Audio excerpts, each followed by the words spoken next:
I do want to read this mass text for you, and we're going to talk about it a little bit more later on in the program.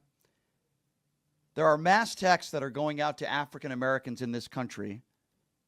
And this is really hard to read, but I think it's important to read it. And again, we'll talk a little bit more about it later on in the show, because I've actually now talked to people personally that have received this text. It says, "Greetings, N-word." I'm not going to say the word on the air. "Greetings, N-word. Now that Trump is president, you've been selected to pick cotton at the nearest plantation. Be ready at 12 a.m. November 13th. Sharp with your belongings. Our executive slaves will come get you in a U.S. ICE van. Be prepared to be searched down. Once you've entered the plantation, you are in Plantation Group A." Absolutely despicable, horrible.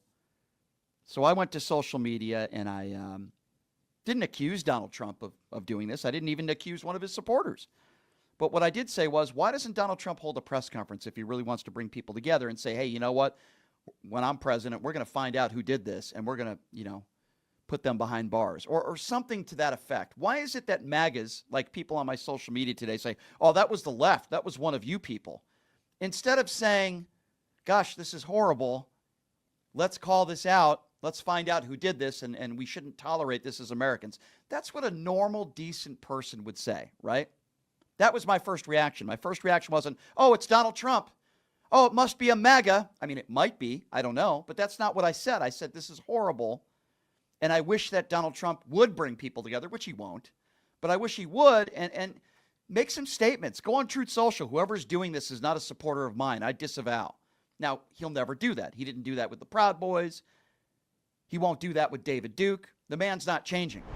I want to start by just asking you a little bit of what I just started the show with, which is mass text, which I'm sure you've heard of. It's been sent to allegedly hundreds of thousands of people across the country that happen to be black. And I don't know who sent it out, right? You don't know who sent it out. The FBI's put out a comment saying they're investigating.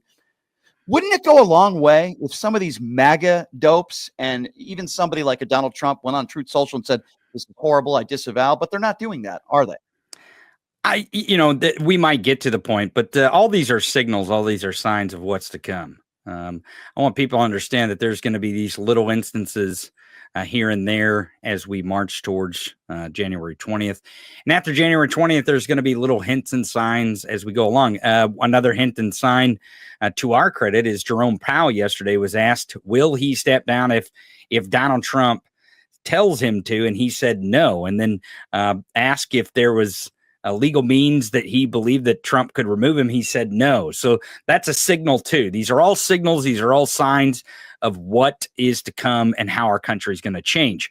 Now, like you said, does it really matter who sent it? Does it really matter? The fact that we are in a position in our country, in our society, where this is even a reality is the thing that we should be talking about. Yes. I mean, should the people who are sending us be held accountable? Of course, just like the people who stormed the Capitol on January 6th should be and should have been held accountable, and they shouldn't be pardoned for that. The same way. But the discourse that we have to have is, why are we in this reality? What is causing us to be in this reality where this is a thing that is possible? And I feel horrible for the people in this country that happen to be black, that had to read that text message. It's very disheartening.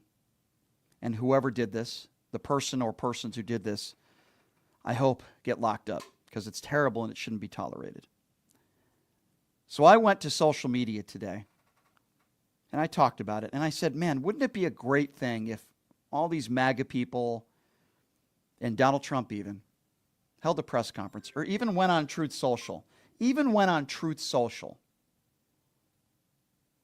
and on Truth Social said how horrible these statements were, and that he disavows, and that none of his supporters would ever talk like this, even though I would argue that some of them do, but just disavow and say, we want to hold the people accountable. Just even a Truth Social tweet, I think, would go a long way.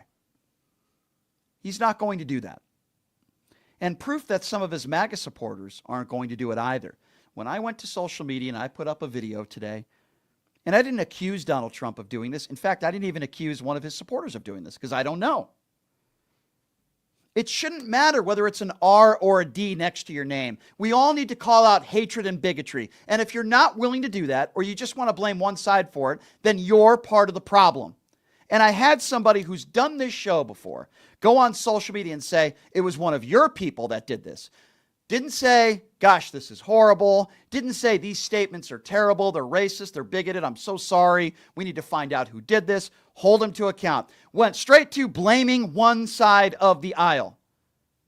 And it's wrong. And it's disgusting. But Donald Trump won't disavow. He won't put out a tweet today or something on Truth Social saying something about this. He'll ignore it. And that's my point. There's plenty of people that I've spoken to today. They didn't even bring up Donald Trump. They didn't bring up the right. They just said this is awful. We all need to condemn it. Why are so many MAGA supporters not condemning this? Why are they blaming the left? I don't care who did this. You could have a lefty liberal or a right-wing evangelical. It doesn't matter to me. What matters is, number one, whoever did this held to account. Number two, we all call it out as Americans. How are we going to come together as Americans when you keep blaming the left for something like this with, by the way, no evidence to prove it? Can we stop doing that as Americans? Can the MAGA supporters stop doing that? It would mean the world if Trump went on Truth Social or held a press conference about this and said, we are going to hold these people to account. I guarantee you, 100%, he won't do that. Ask yourself why, and then get back to me.